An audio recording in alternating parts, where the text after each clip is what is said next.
Tributes have been paid today to Flight Lieutenant Sean Cunningham, the Red Arrows pilot who was killed before a training flight at RAF Scampton yesterday. An inquiry by the Military Aviation Authority is underway after he was ejected from his Hawk jet while it was still on the ground. He's the second Red Arrows pilot to lose his life in 3 months. Flight Lieutenant John Egging died when his plane crashed at a display near Bournemouth in August. Tim Cooper has spent the day at RAF Scampton and sent this report.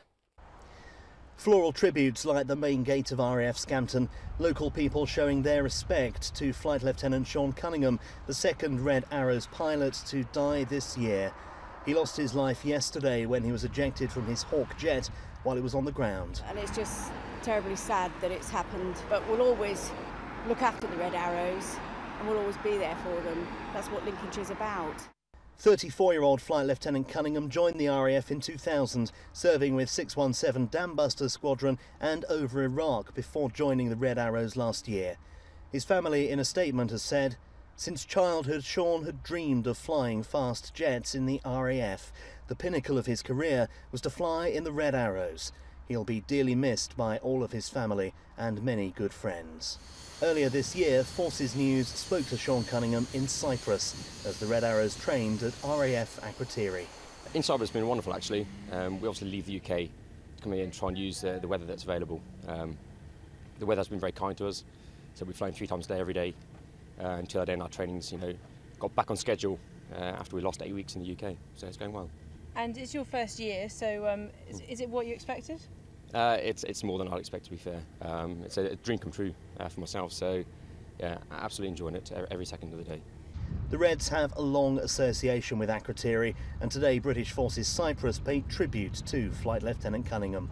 The Red Arrows have a very special place in the RAF Akrotiri community and indeed within British Forces Cyprus, because as you say, they're here 2 months every year. When they're here, they play a very active role in our community, and for that reason the people here really feel the loss and feel for the families, the Red Arrows family as a whole. Back in Lincolnshire in the village of Scampton, locals are coming to terms with another blow to the Red Arrows. Absolutely dreadful. Coming just a week after we had the memorial at Lincoln Cathedral, hoping to get things back to how the whole team would want it to be, and this happened. A little over a week ago, the Red Arrows had flown over Lincoln Cathedral in tribute to Flight Lieutenant John Egging, who died when his Hawk came down after a display in Dorset. That incident is currently being investigated. No one could have foreseen another happening in such short order. No planes were flying today at Scampton, just a lone Sea King hovering. An investigation by the Military Aviation Authority is underway. And at the heart of that investigation is sure to be the ejector seat fitted to the Hawk T1. The RAF has stopped all but essential flights in aircraft fitted with similar seats. Will Inglis reports. Flight Lieutenant Cunningham's stricken Hawk shows the telltale signs of ejection. The canopy has shattered and the spent ejection mechanism clearly sticks out above the cockpit. The Hawk is equipped with the Martin Baker Mark 10 series ejection seat, seen here on the manufacturer's website. The handle between the pilot's legs smashes the canopy, releases a jet of compressed gas and ignites a rocket motor, all within moments.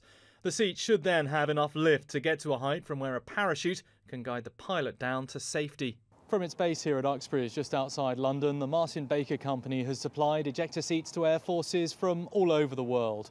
Variants of the Mark 10 seat have saved numerous lives, even when fired on the ground. Even so, the service inquiry will work closely with Martin Baker engineers to establish if anything did go wrong with a system which is clearly designed to save lives. In the meantime, the RAF announced today that non-essential missions are being suspended on British aircraft fitted with the Mark 10 seat, Hawks, Tornadoes and Tucanos. While the service inquiry is expected to take months, the planes are unlikely to be grounded for anything like that long. Will Inglis, Forces News. Air Chief Marshal Sir Michael Graydon is a former chief of the Air Staff. I spoke to him earlier and he began by talking me through the process of what happens when there's a tragic incident like this. Well, the first thing that obviously will happen is the formation of a board of inquiry, and I imagine that right at the beginning of that will be an engineering consideration to ensure that if there was something wrong with the ejection seat in this case, that all other aircraft with those sorts of ejection seats are temporarily grounded until they've been inspected and ensured that they are safe. So my understanding is that's what's happened immediately. But the actual formation of the Board of Inquiry will bring experts together to analyse what happened, and I hope as quickly as possible to find out what happened. The fact that the MOD has grounded all aircraft with similar ejector seats, except when they're absolutely necessary, does that signify anything in particular, or is that a routine action? No, that's absolutely routine. It's the safe and prudent thing to do until it's proved that those ejection seats there isn't some inherent error or problem with them. But that's always done, and hopefully they'll be able to release the aircraft back to normal flying training as quickly as possible. There have been 3 serious incidents involving the Red Arrows in under 2 years. Is that just a tragic coincidence, or can more be read into it? I think it's a tragic coincidence, and I think it's quite important on this particular incident to, as it were, remove it from the Red Arrows environment, if that's possible. I know how difficult it will be for the aircrew and ground crew there and everybody who knows the families. But the fact is that an accident, a very unusual accident like this, could nevertheless have been could have occurred on any aircraft fitted with an ejection seat anywhere in the world. And I think it's really important to stress this. It's not peculiar to the Red Arrows. We're often told, though, that the Red Arrows are the elite of the pilots. Just how dangerous is their job?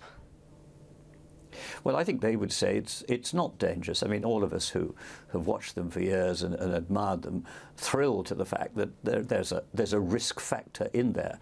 But I think those who fly in it, and I've had the privilege of flying with them on a number of occasions, would say that it's extremely well-controlled risk. So I don't think they look on it as inherently dangerous. They look on it as something that they get a huge thrill from doing and are very proud to be involved in.